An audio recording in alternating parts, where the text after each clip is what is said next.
But who go fix Naija if no be you? Omo, you go stay. Naija dey wait for us same way we dey wait for Naija. That's why National Orientation Agency don bring this better ogbonge plan wey go change the game. That na 7 for 7 agenda.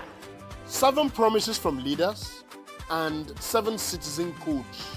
Equality, democracy, entrepreneurship, employment, peace and security, inclusivity, justice, meritocracy. Now the Naija promises.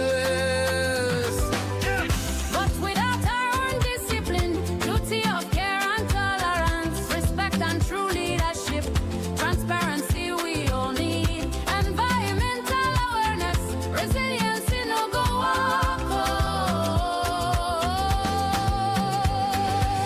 7 promises, them don't talk am.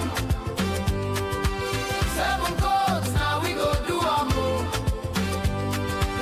No they wait, no they look face. Join body, make we run the race. Now you and me, now you and me, now you and me, go fix our Naija.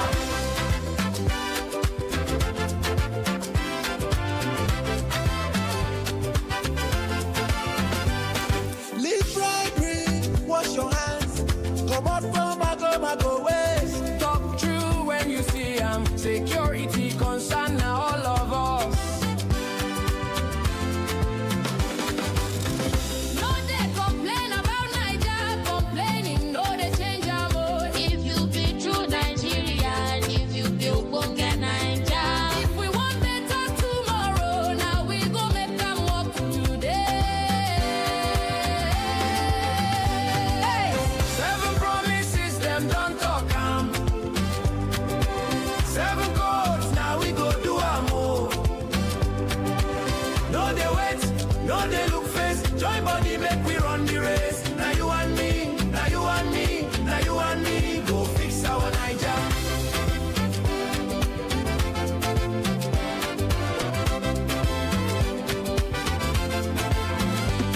Akwa Ibom, Bayelsa, Cross River, Delta, Edo and Rivers.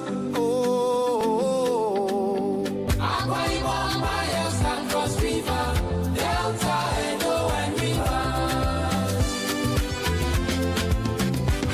Oh, 7 promises, them don't talk am. 7 codes, now we We are every day. The grapevine keeps buzzing. And together, we are committed to telling the stories that shape our world because your voice is our focus. Don't forget, our voice matters the most. Let us come together and share our concerns.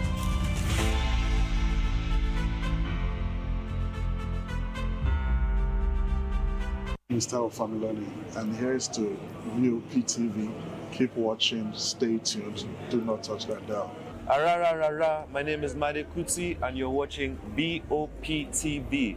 Keep watching. Welcome, my name is Zika Davis. Distinguished ladies and gentlemen, boys, viewers, everybody, boys and girls. This is VOP TV. Do you know what that means? Voice of the People TV. You don't have a voice, don't come here. You better make sure your voice is heard. Are you ready for the extraordinary? Something big is happening on your screen.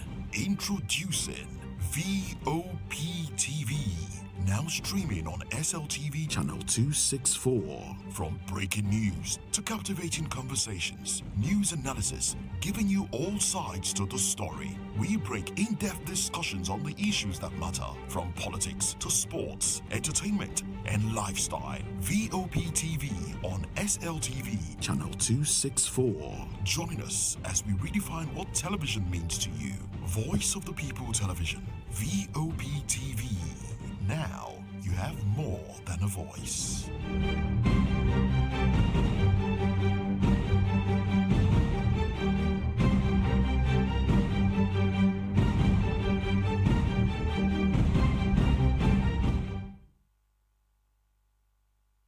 In a world where truth is the ultimate power and opinions scream the loudest, it's time to wade through the noise. Hunger no get drum. Hunger no get religion. And scan the human interest and trending topics that matter.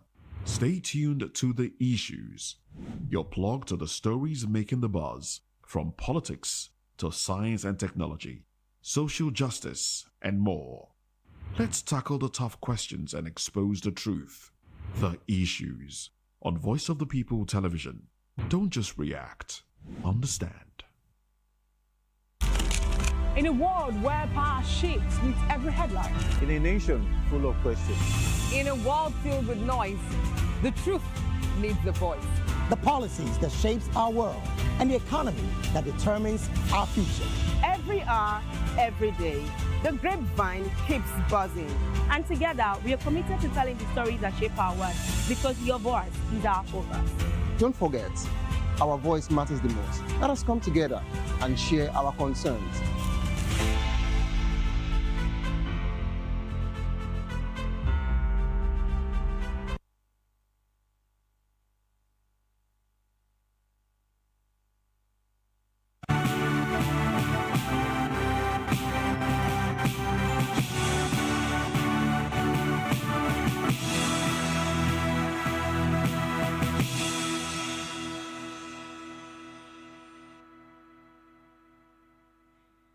Well, hello and welcome to News Hour on Voice of the People TV. I am Vivian Oguche. And I am Nenna Ndomdioto. Before we begin, kindly visit our website www.vop.ng for fresh and trending news. First, the headlines. Shatima inaugurates 133 housing units in Kaduna. Also, Otis says Abia now free from national grid collapse. Private sector demands policy coherence and relief from talks. Federal government and partners raise awareness on neglected tropical diseases. PDP awaits appeal ruling over voided Ibadan Convention. Well, on the foreign scene, Russia agrees to hold strikes in Ukrainian capital until Sunday. In business, PTML Customs generates 44.06 billion naira in January and hands over arms and ammunition. Well, in sports news, Real Madrid get Benfica rematch in UCL playoff. In entertainment, Fela to receive Grammy Lifetime Honor.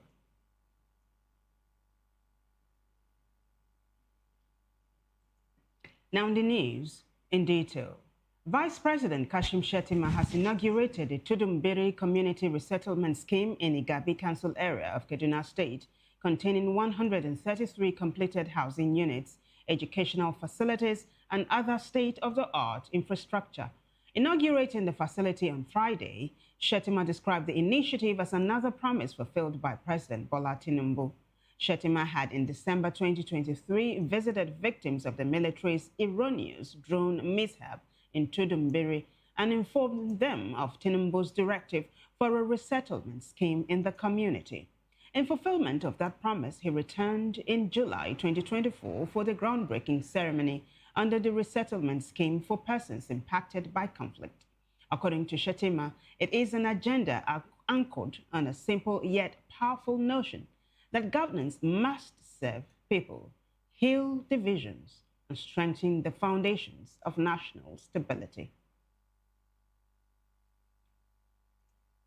Meanwhile, Abia State Governor Alex Oti has declared that following new investment in renewable energy generated from organic waste, the state is no longer affected by power outages from reoccurring national grid collapse. Oti told newsmen at the government house in Umuahia that his administration has begun converting waste materials into biogas, which is then used to generate electricity for residents. He stated that instead of throwing away waste, the government could turn it into clean energy and be able to power a lot of places, particularly the Umuahia in farms. He added that this has effectively removed Abia from the regulatory control of the Nigerian Electricity Regulatory Commission. According to him, the new power arrangement has been successfully negotiated and accepted by the Enugu Electricity Distribution Company, which oversees electricity distribution in the state. Well, turning to other stories now, the Organized Private Sector of Nigeria, OPSN, has called for urgent policy coherence, affordable financing, smart regulation, and green transition to safeguard businesses and reposition the economy for sustainable growth. Addressing the body's strategy meeting, OSPN Chairman Jani Ibrahim noted that businesses were grappling with rising input costs, exchange rate volatility, energy constraints, logistics inefficiencies, and shrinking consumer purchasing power. He warned that these pressures, alongside regulatory excesses, including overlapping inspections and duplicative compliance demands, threaten production, payroll decisions, and national competitiveness, and could escalate operating costs, particularly for manufacturers and SMEs. Meanwhile, the national president of Nigeria Association of Small and Medium Enterprises, Dr. Abdul Rashid Yerima, has described the tax reforms could significantly reduce multiple taxation, arbitrary levies, and excessive import duties that have historically constrained small businesses. Also, President of the Manufacturers Association of Nigeria, Francis Meshoye, expressed strong support for the tax reform, describing it as timely and essential to easing the burden on manufacturers and stimulating economic recovery. However, Meshoye warned against inconsistencies in its implementation. In another development, the federal government says it was intensifying public awareness efforts on neglected tropical diseases, NTDs, warning Nigerians against ignoring illnesses that often progress silently but cause long-term physical, social, and economic damage. The campaign, alongside development partners and civil society organizations, called for increased funding, early case detection, consistent drug availability, and stronger grassroots engagement as Nigeria pushes toward eliminating neglected tropical diseases.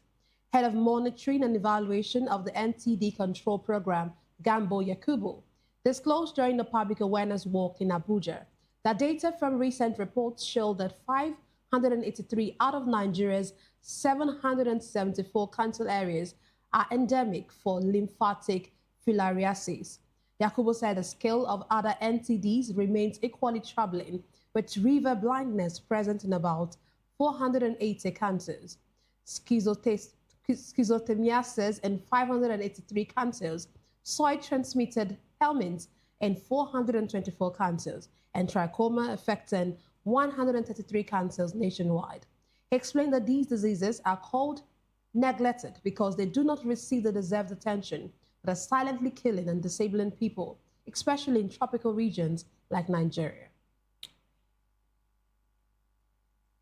Well, from health to politics, the Kabiru Turaki-led national leadership of the People's Democratic Party, PDP, says it is awaiting the final pronouncement of the appeal court over the validity of the convention that produced it. The National Publicity Secretary, Ini Ememebong, made the remark on X following the ruling of the Federal High Court, Ibadan, which nullifies the National Convention of November 15, 2025 in Ibadan, Oyo State, which produced Turaki and others as national officers. It also barred Turaki and others who emerged from the convention from presenting themselves as national officers of the party. However, in a statement, the faction urged members to remain calm and resolute, insisting that there is absolutely no cause for alarm and that the rebirth movement remained firmly on course. It stated that notwithstanding the judgment, the Kabiru Turaki-led PDP remained legally intact and unshaken, as it awaits the authoritative pronouncement of the appellate courts. We now move on to Rivers State, where the Minister of the Federal Capital Territory, Nyesom Wike, has warned that he and his supporters would forcefully access the Yakubu Gowon Stadium if the state government continues to deny them entry for political rally, and that there will be no consequences. The former governor spoke in Port Harcourt during the inauguration of senatorial and local government coordinators of the Renewed Hope Ambassadors in support of President Bola Tinubu's 2027 elections. Wike explained that his group had formally applied to the state government for the use of the stadium, but was denied access, describing the action as unprecedented. He threatened that if they are refused again, they would break the stadium and nothing would happen. Still politics, former governor of Kano State, Dr. Abdullahi Ganduje, has dismissed as erroneous the claims that northern Nigeria will withdraw support for President Bola Tinubu in the 2027 general elections. Addressing a delegation of the Northern Nigeria Youth Leaders Forum in Abuja, the immediate past national chairman of the All Progressives Congress, APC, insisted that there is currently no southern candidate more suitable to lead Nigeria beyond 2027 than Tinubu. He described Tinubu as a pure politician whose career has been defined by a struggle for democracy, stating that Nigeria is fortunate to be led by him.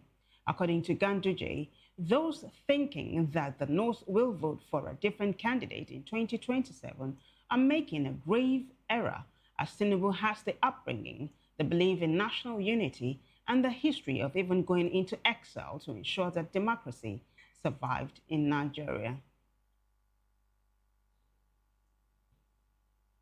Meanwhile, activist and member of the African Democratic Congress, ADC, Aisha Yusufu, has apologized to the former executive director of Enough is Enough Nigeria, Yemi Ademolekun, over her wrongful inclusion in the party's Wise Men and Women Policy and Manifesto Committee. Ademolekun had expressed shock on X at seeing her name included in the published list of ADC committee members. Tagging both Yusufu and the ADC spokesperson, Balaji Abdullahi, Ademolekun questioned the party's methods. Reacting to the development on Friday, Yusufu, who is a member of the ADC Revalidation, Mobilization and Registration Committee, apologized on what she called a mix-up. She said a mix-up was inexcusable, adding that the party does not take Ademolekun and the need for a better Nigeria for granted. Over now to Bauchi State, where the state government says it has approved monthly stipends for imams and pastors in the state after it pruned the ghost workers on its payroll. Disclosing this to newsmen after a closed-door session with the governor, the head of civil service, Mohammed Umar, said the Economic Council approved monthly stipends for imams of various Jumat mosques across the state and pastors in various churches. Umar said the allowances are irrespective of sects and denominations, adding that the last step will be to get the economic and financial implications of the implementation. He noted that the Economic Council also deliberated extensively on the commencement of payment of salaries to the newly created emirs and district heads across the state, assuring that the government has made adequate cash flow for its sustenance. Joining us virtually to analyze the news is public affairs analyst, Mr. Frank Ayala. Glad to have you join us, Frank. Please unmute your device. Good evening, ma'am. Good evening. Glad to have you. Are you hearing me now? Yes, we can hear you. Good evening, ma'am. Yeah. Okay, so Vice President Kashim Shettima has inaugurated the Tudun Biri Community Resettlement Scheme in Igabi, Council area of Kaduna State. Of course, this is after the erroneous military drone affected this area. Now, there's now a housing unit for these people, for these affected people. Would you actually say that this is very good? Don't you think that this is a very good development for those people in Kaduna State and, of course, the federal government? Yes, it's a good one. In as much as I'm not a fan of these current administrations and Shettima being the vice president, it's a very good one. I think we need more of these. If they've been doing this for the past 2 years, maybe the housing deficit issue by now will be covered. So it's a good one. They can continue. They should also replicate such a thing in Benue, Taraba, Plateau, all the area that is affected by all this insurgency, that people was vacated, people were driven from their ancestral land to go and stay in IDPs. For me, I think I commend them for this 133, but they can actually do more, and we expect them to do far more beyond what they've done. It's a good one. Thank you very much, Mr. President and Vice President. We need more of this. We can do more. Wow, Frank, it's amazing to hear you applaud this administration. But you see, it shows how objective you are. But can we quickly take a trip to Abia State now, where Governor Alex Oti has declared that following new investments in the renewable energy generated from organic waste. The state is no longer affected by power outages from recurring national grid collapse. So Abia State is off the palaver of national grid collapse and all. Would you say this is very innovative of the state government? I will say it's innovative if it is covered by the old states. I think I will advise Alessoti to talk less and do more to show that he's there to prove the difference. Because when you talk for Abia State not just Aba, it's not just area market. Abia has some other local governments. You go to those local governments today, the story is the same. The story has not changed from what Ikpeazu, Oji, the two Oji, what they take the state into. So I think Alex should talk more. Aba is just a unit of Abia State. So whatever people are enjoying Aba, it should also be enjoyed by all other local governments. I say this to re-emphasize the fact that all Nigerians should be treated equally. So because you have done it for a particular quarter in Aba as a city, that will not mean the entire state is out of national grid. So you should spare all those pieces of paperwork. It is not the Abia that is covered by this renewable energy. Then again, you also tell us the cost of people of the consumption function of those people that have been consuming it. You know, just to talk to the screen and praise himself. Fine, he's doing well. They have done relatively compared to where we are coming from. But if you put OT side by side with Uzo Kalu, Oji Kalu, and Ikpeazu of the whole world, the man that came to screen to tell us that because he was giving pregnant women 500 naira, that Abia have come of age. Because Abia has Mr. Bisabi, ZTFC that is developed. So if you put OT side by side with those kind of character that have governed that state, that the state was so unfortunate to have produced as a governor, I would say OT have done well, but it can do far more. It can do far more by talking less and doing more. Even the federal government have told us very clearly that the state now have more money to spend.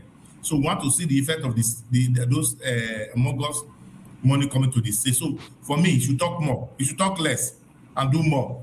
Aba is not only the Aba Umuaya is part of Aba. So all of that, can you say the center of all of that community that constitute Abia State? So that's my question for him. However, at least he has done well relative to where we are coming from. Okay, it's actually good to know that you're saying the governor has done well. Many persons in Abia State would actually share that same view with you. I'm an indigenous of Abia State, and of course, it's a good thing to know that we have a governor who is working. But let's move away from that. The organized private sector of Nigeria has called for urgent policy coherence, affordable financing, smart regulation, and green transition to safeguard businesses and reposition the economy for sustainable growth. You know, what do you think about this? You think that this call is what we need at the moment, you know, that's coming from the OSPM? This call is what we need at the movement to synchronize all government policy to a particular direction. Reason being that when you constantly have policies assaulting from the government, people who don't know, even the federal government, there was a time they were implementing 3 budgets, 2023, 2024, and 2025. So then, as an investor, which of the budget will do analysis to draw your investment on? So there must be a policy coherence for us to know, okay, this is the direction. Then again, if you also look at the policy so far, we were made to understand that Mr. Wale Edu is the coordinating minister for economy. But so far, so good. I think we are not really hearing anything from him.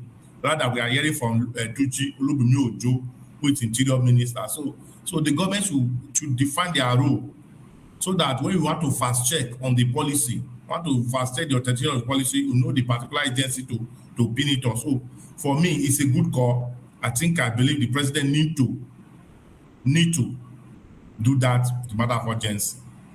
All right, let's push this a little bit further because it looks like stakeholders in this sector are singing the praises of the federal government as it relates to the tax reforms. Take a listen, for instance, to the national president of the Nigerian Association of Small and Medium Enterprises, Dr. Abdul Rashid Yerima. He has described the tax reforms as a significant stride that could reduce multiple taxation, arbitrary levies, and excessive import duties that have historically constrained small businesses. The Manufacturers Association of Nigeria is also saying the tax reforms is probably one of the best things to have happened to Nigeria economically. Do you agree? I beg to disagree with them. You know why? So as we speak, the tax reform document is still under contention, serious contention. If you listen to Senator Ali Dume, yesterday, is it on Rise TV or one of the stations? It was very clear that there's a need to suspend the tax reform. It was very clear to create a room for harmonizations of the document. Because when people perceive that the document were forged, for we, people out there, if you go to the street, the perception there is the document were forged. They will not ask again, why is the government in order to implement a document that was forged? Because people are going to go to court. With a situation where you need to pay 300,000, and from there you're not paying about 1.1 million every month as pay as you earn. It calls for a consign. So for me, on the production side, the document is good. It's good to go because it harmonizes all the taxes, it streamlines all the taxes to a particular one they need to pay. Then again, custom, as we speak for inside import duty, custom is become very arrogant. You entirely determine what you pay as a tax. They are not looking at the book because the federal government have also given them target on revenue mobilization. For me, the tax reform should be seen in two ways. Did they actually favor the salary earner, or are going to create more poverty for them? I just use an example now. A situation somebody that pay 300,000 is now meant to pay close to about 1 million every month. We have reduced his purchasing power. That 700,000 is going to have a effect on the children's school fees, the kind of environment he live, the purchasing power generally. So for me, this document need to be well reviewed and come to a reality that any law you go to implement on the Nigerian people, it's not just justice to be done. Justice seems to be done. It must be seen being done. People need to believe that this document you are pushing for implementations is what the National Assembly actually passed. If you want the senator begin to speak individually, although the Senate president is still Adama because we know how he came to power. So he's not there to rock the boat against his boss. Be that as it may, for the production side, it's a good document. But pay as you earn, it's a very bad document that Nigeria is going to refuse it, Nigeria is going to reject it. I'm too sure some Nigerians should be headed to court because they start implementation. People will start seeing the effect of that document from Monday morning. Where they are take-home, can no longer take them to their bus stop, there will be issue. So once again, we want to call on the president to suspend the implementation of that task and let the National Assembly come out with a harmonized document to say this is what we passed. If need be, the government gazette the one they passed and let the implementation start. Thank you. Okay, let's move on to politics. And of course, the PDP looks like something is happening in the PDP caucus, or the PDP, yeah. I was going to say the PDP party, but the PDP. So Kabiru Tiraki-led national leadership of the People's Democratic Party has now been, the convention that was held in Ibadan has been nullified. And of course, their leadership has also been barred. I mean, what do you make of it? Last week, we saw that a court ruling says Tamanyahu's tenure as a secretary was over. And now we're seeing another court ruling saying that the convention that was held in Ibadan has been declared null and void. You know, what do you make of this back and forth that we see going on in PDP? Really, I think the law, as you come to Electoral Act, is the problem here. If you look at the convention that took place in Ibadan, that produced Suraki and some other members of ESCO, what are the procedures? One, you must notify INEC within a period of time. INEC must acknowledge your invitations. INEC will be the one to supervise the conduct of that conventions. But INEC, the answer is no. Then when you read the Electoral Act again, there's a part of it that also say, provided INEC acknowledge your letter, they don't need to come. So if you look at these two conflicting section of that Electoral Act, you now agree with me that there's a lot of things, there's a need for urgent review of Electoral Acts has been pushed by some quarter. Then, if the court, a competent court of decision said that this convention should not hold, why will PDP that convention? So you can't build something on nothing. If the court say don't do this and you do it, invariably it's not avoid. Then again, those people that took the party to the court, seeking to validate their impunity, seeking to validate their arrogance, the sense of entitlement. People like Wike, people like Samayahu, people like Demoton, people like Fauche, people like this same Ikpazu that was a disaster to have it. Today, the same Kosi, Samayahu, who is the secretary, that actually wrote there, because the procedure is very clear. The secretary must write the letter, must consult with the chairman, and notify INEC of the convention, which Ayahu did. Only for Ayahu to turn around and go to the court and deny his own signature. These are the characters that are the problem of this country today. Unfortunately, people are going to accept them as their leaders from certain quarter. So for me, I wish PDP well. Why did I say this? A situation where we don't have a viable opposition, APC with their arrogancies and their policies I'm assaulting that lead us nowhere will become the only option we have. And God forbid us to have APC as the only option we have. So I wish them well. Let's see how they come. When the matter is before a law court, I don't think it's supposed to be discussed on the public space, so that we won't allow our lordship to be jumping into the arena. So I wish them well, but let's see how the court of appeal goes. Either which way it goes. Some people are no more members of the PDP. They cannot contest that pronouncement any longer.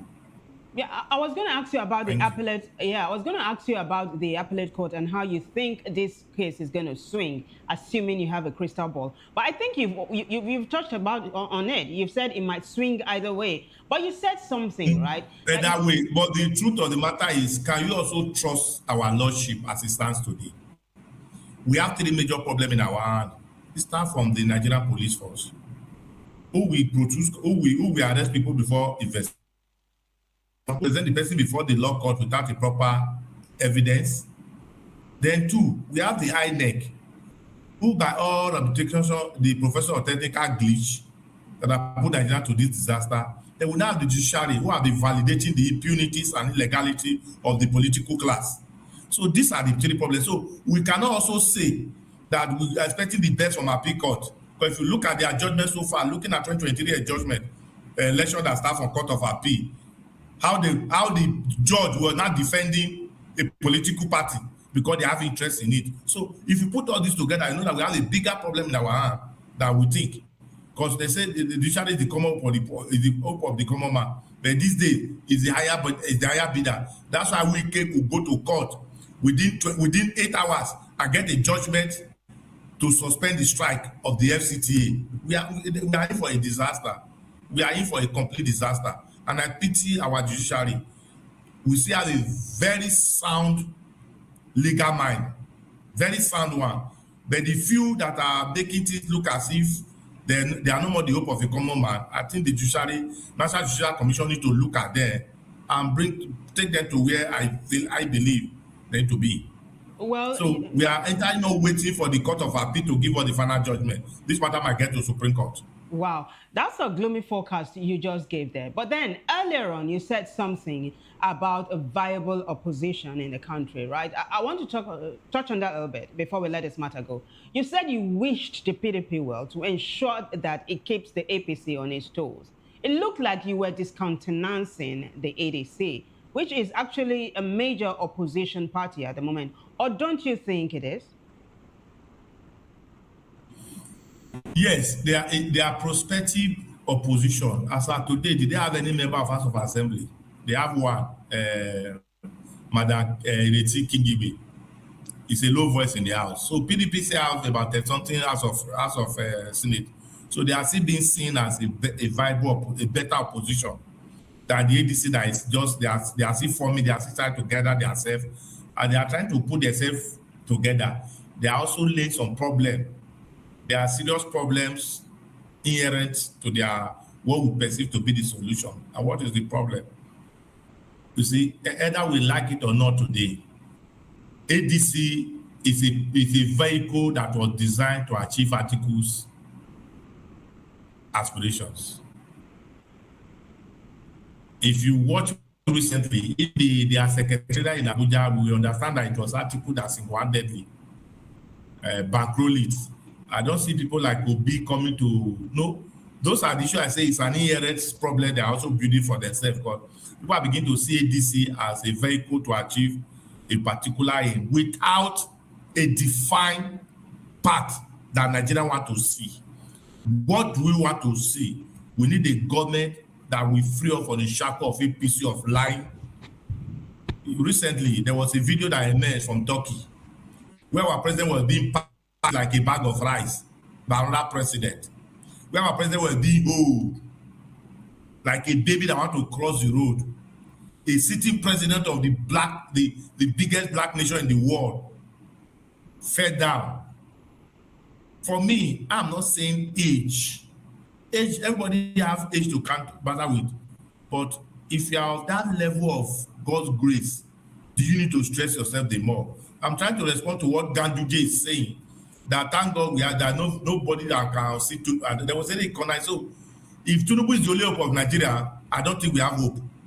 Honestly, because that hope that is being packaged like bag of rice. Don't you see the Turkey president was showing our president from the back trying to position him?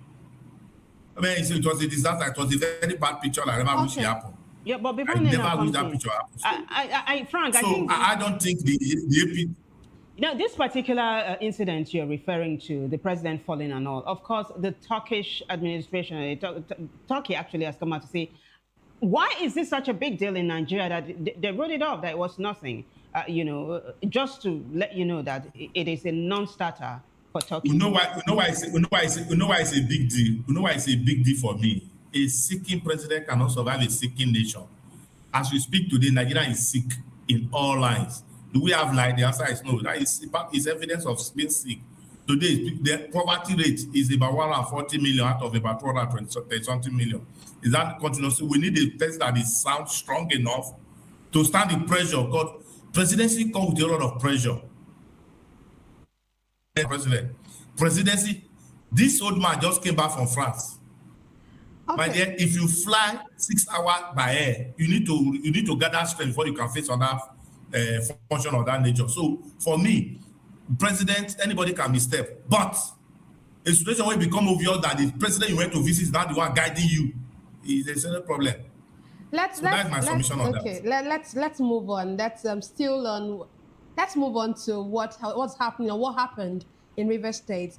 The Minister of the Federal Capital Territory, Nyesom Wike, has warned that he and his supporters would forcefully access the Yakubu Gowon Stadium if the state government continues to deny them entry. So actually, he said they applied to have a rally, a rally, but the state government did not grant them access. And now he's saying that if that happens next time, he and his supporters, they would break into the stadium. You know, okay, for me, I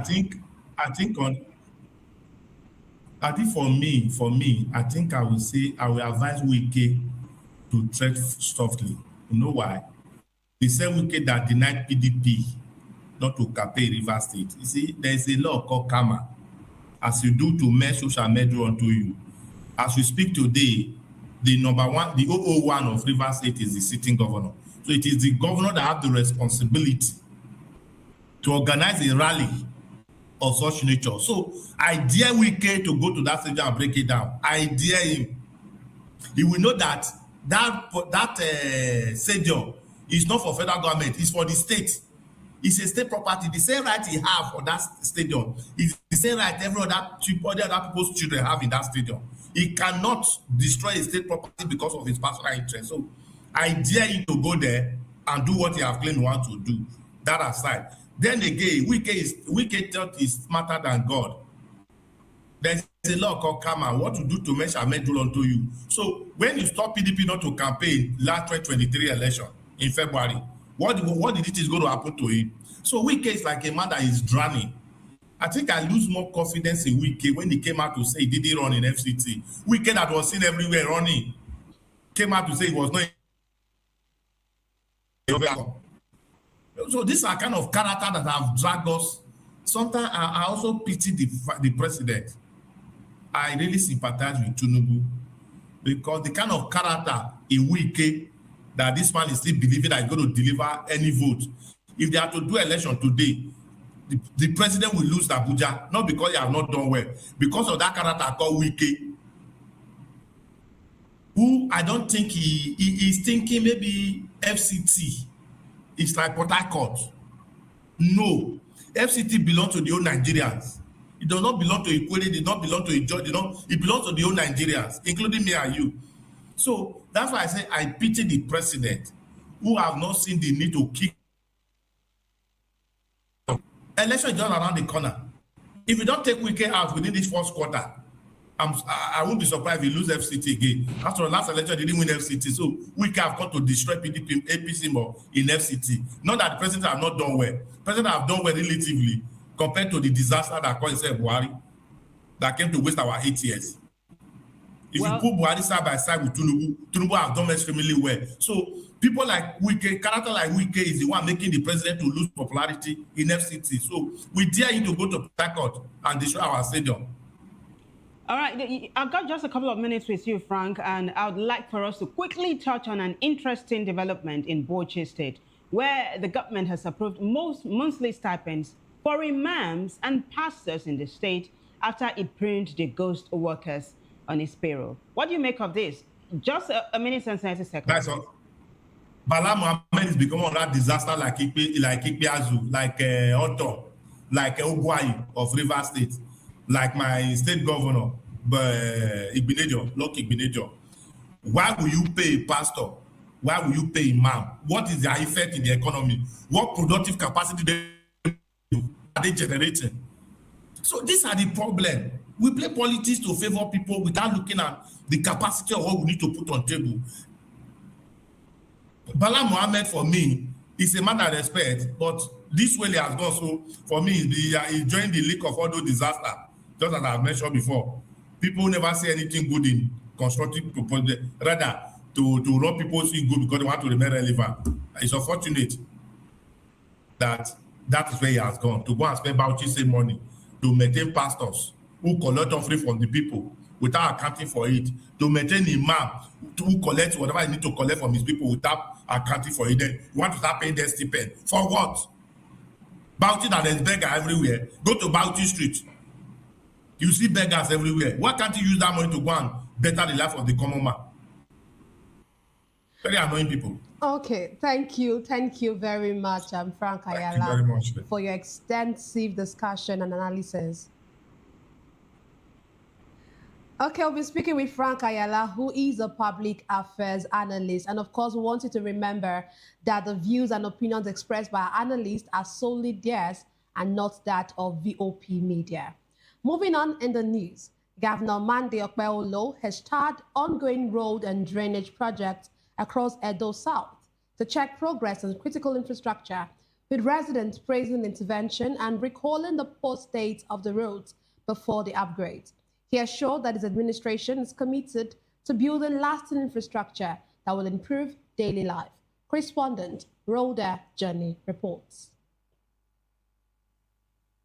Edo State's Governor Monday Okpebholo has inspected ongoing road and drainage projects across the Edo South Central District. The inspection, which took place in part of Benin City and surrounding communities, was aimed at assessing the pace of work and compliance with approved designs and timelines. Speaking to journalists after the tour, the governor said the visit was part of his administration's effort to ensure quality delivery of infrastructure projects, noting satisfaction with the level of work recorded on some parts of the roads, particularly along the Saple Road axis. A lot of job has been done.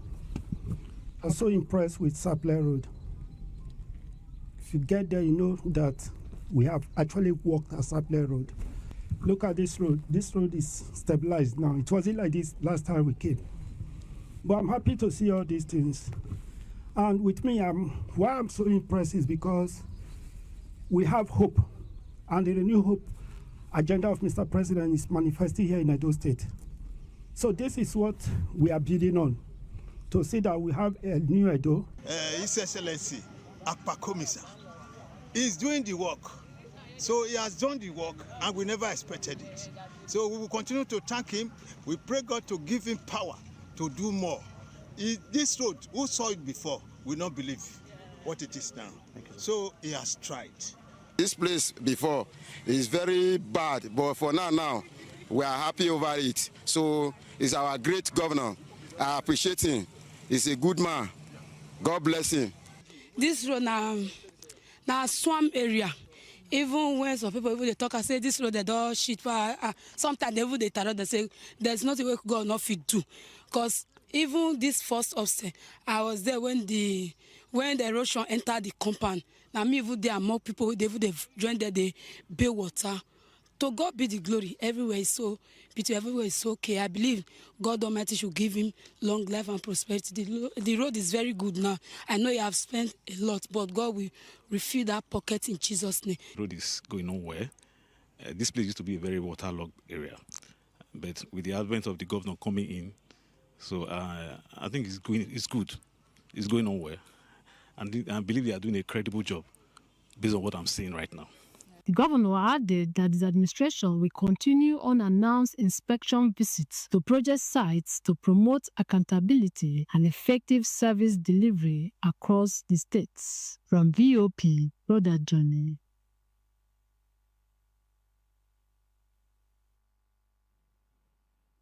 Thank you, Rhoda.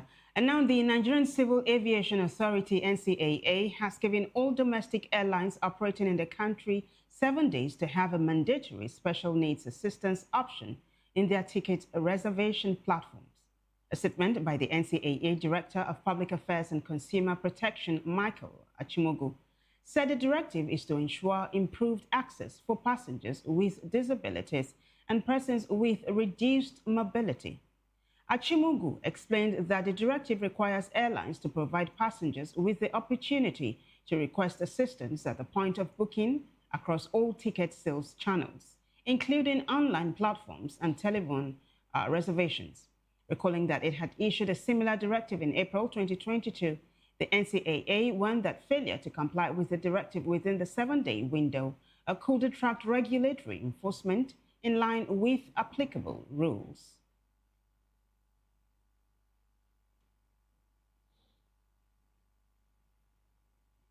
The Defense Headquarters has dismissed a viral video depicting captured indigenous people of Biafra IPOB commander Ifeanyi Okorienta, and popularly known as Gentle the Yahoo, claiming to be alive and back home. Disproving the video, the Director of Defense Media Operations, Major General Michael Onoja, told newsmen in Abuja that it might have been generated with artificial intelligence. Onoja noted that such videos were not impossible, especially given the prevalence of social media and artificial intelligence working to destabilize and cause panic in society. He assured that the military would look more closely into the video and the claims.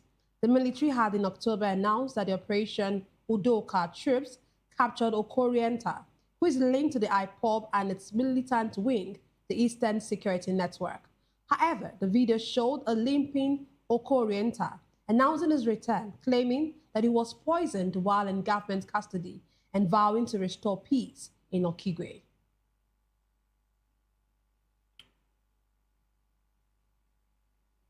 And on the foreign scene, the Kremlin says President Vladimir Putin has agreed to stop striking Kyiv for the week ending on Sunday, following a request by his United States counterpart Donald Trump. Trump had said he asked Putin to halt strikes on the Ukrainian capital and the surrounding area due to extreme cold weather. Moscow said the U.S. leader had made the appeal in order to help the Washington-driven negotiation process to end almost 4 years of war between the neighbors. Russia's battering of Ukraine's energy grid has left whole districts without heating, with temperatures expected to plunge to around minus 30 centigrade in Kyiv. In the coming days, that will be minus 30 degrees Celsius, raising fears of a humanitarian crisis. However, Kremlin spokesman Dmitry Peskov said President Trump did indeed make a personal request to President Putin to refrain from striking Kyiv for a week until February 1st in order to create favorable conditions for negotiations. And now to business. The Port and Terminal Multi-Services Limited, command of the Nigeria Customs Services, announced a 44.06 billion naira revenue collection with 2 days left to the end of January 2026. Making the announcement, Customs Area Controller, Comptroller Joe Anani, said the figure surpassed the 40.50 billion naira recorded in January 2025 by 3.56 billion naira, representing 8.8%. Anani spoke while handing over seized arms and ammunition to the National Center for the Control of Small Arms and Light Weapons, reaffirming the agency's commitment to border security, trade facilitation, and interagency collaboration. According to him, the exercise underscored customs' zero tolerance for smuggling and is reserved to ensure that only legitimate trade thrives within Nigeria's borders. Comptroller Nani noted that the handover was carried out with the approval of the Comptroller General of Customs, Adewale Adeniyi, under whose leadership the seizures were made.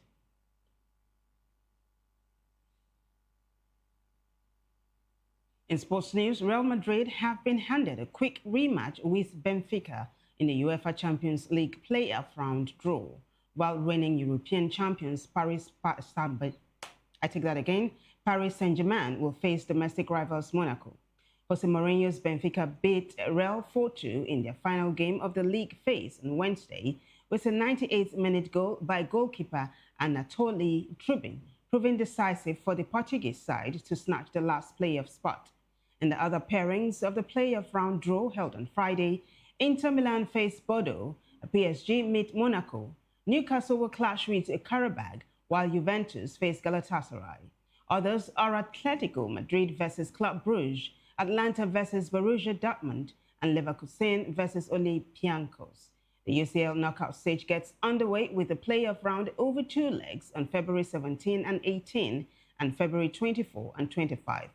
This will be followed by the round of 16, also to be contested across 2 legs, with fixtures scheduled for March 10 and 11 and March 17 and 18.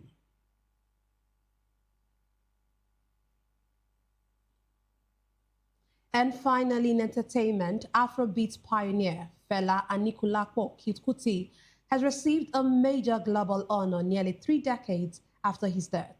According to reports, the Recording Academy will posthumously confer a Lifetime Achievement Award on the Nigerian music icon at the Grammy Awards, making him the first African to receive the honor. The award recognizes Fela's lasting impact on global music and culture. In his reaction to this, his son and Afrobeat musician, Seun Kuti, said Fela has been in the heart of the people for such a long time. He added that now the Grammys have acknowledged it, and it is a double victory, bringing balance to Fela's story. Also, a former manager and longtime associate of the late singer, Ricky Stein, said the honor was long overdue, adding that Africa has not been rated very highly in the past in their interest, but that is changing quite a bit of late.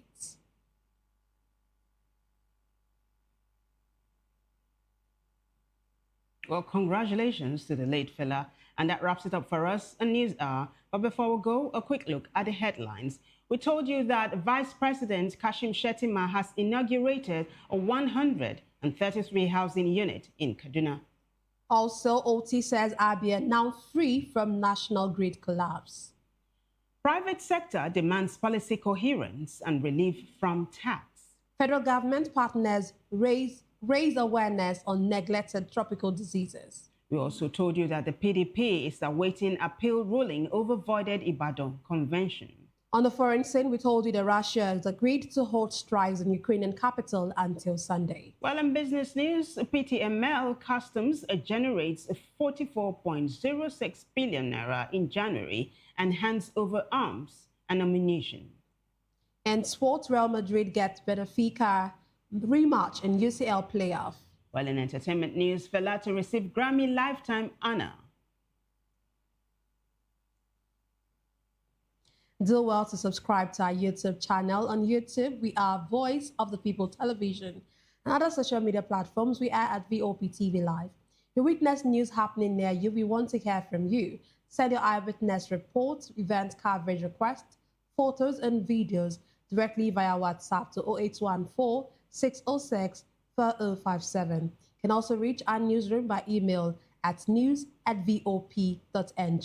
I am Nenna Ndamdioto. And I am Vivian Uguche. Thank you for watching.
When you say, make Nigeria no happen to you, me self go say, make you no happen to Nigeria.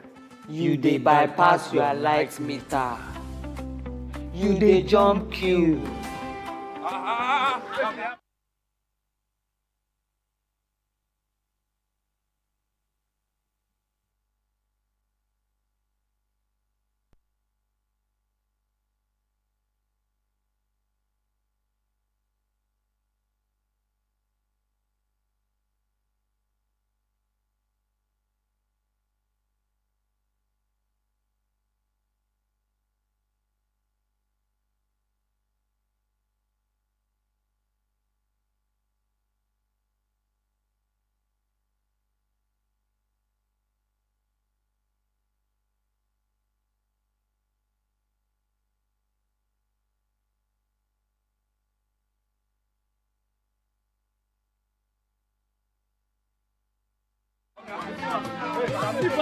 Yet, you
wait, make Nigeria change for you. My brother, my sister, you self change. Oh yeah, see that Naija pikin wey pack dirty wey block gutter wey dey cause flood. Abba, Naija pikin, make we dey care for our environment. Gen Z is no one work. Now quick cash them dey find. Just like that, boys don't turn Pablo. And girls? Hablets. Wetin dey happen? We dey argue online, spread fake news with our full chest, divide ourselves on top religion, tribe, and politics matter. But we go dey shout, no unity for Naija. My brother, my sister, unity begins with you. Someone japa, nobody wants stay. But who go fix Naija if no be you? Omo, you go stay. Naija dey wait for us same way we dey wait for Naija. That's why National Orientation Agency don bring this better ogbonge plan wey go change the game. That na 7 for 7 agenda.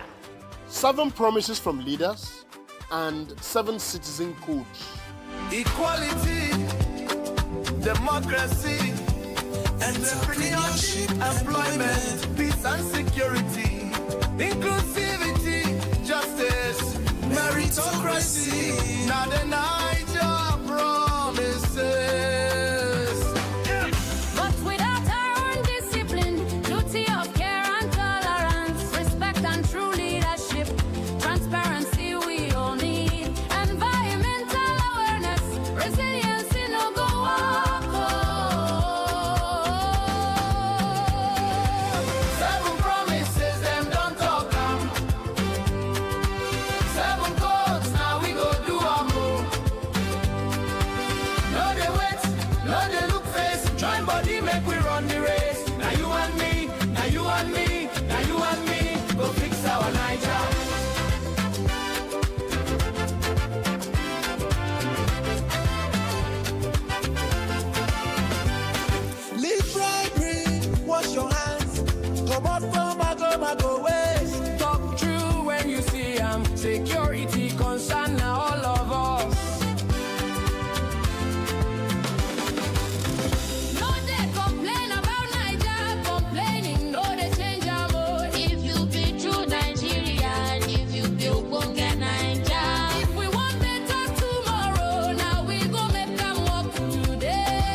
Ali Ndume accuses Tinubu and Akpabio of lying as National Assembly splits over Electoral Act and tax reforms.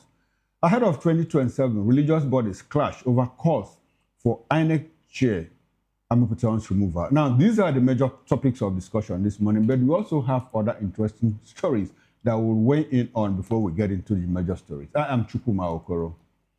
Good morning. Thank you so much for joining us. My name is Jane Ogoye. Now, let's get into the first banter. Nigeria's regulatory war over sachet alcohol has exploded into a full-blown controversy as the National Agency for Food and Drug Administration, NAFDAC, pressed ahead with its ban on the production and sale of alcohol in sachets and small PET bottles, despite clear directives from the federal government and the House of Representatives suspending the policy. The ban, enforced from January 22, 2026, has triggered protests from workers, unions, and manufacturers who accused NAFDAC of ignoring due process and pursuing a unilateral agenda that could cost thousands of jobs, reduce government revenue, and push consumers towards unsafe illicit breeds. While the Manufacturers Association of Nigeria, MAN, condemned the move as a monologue by NAFDAC, stressing that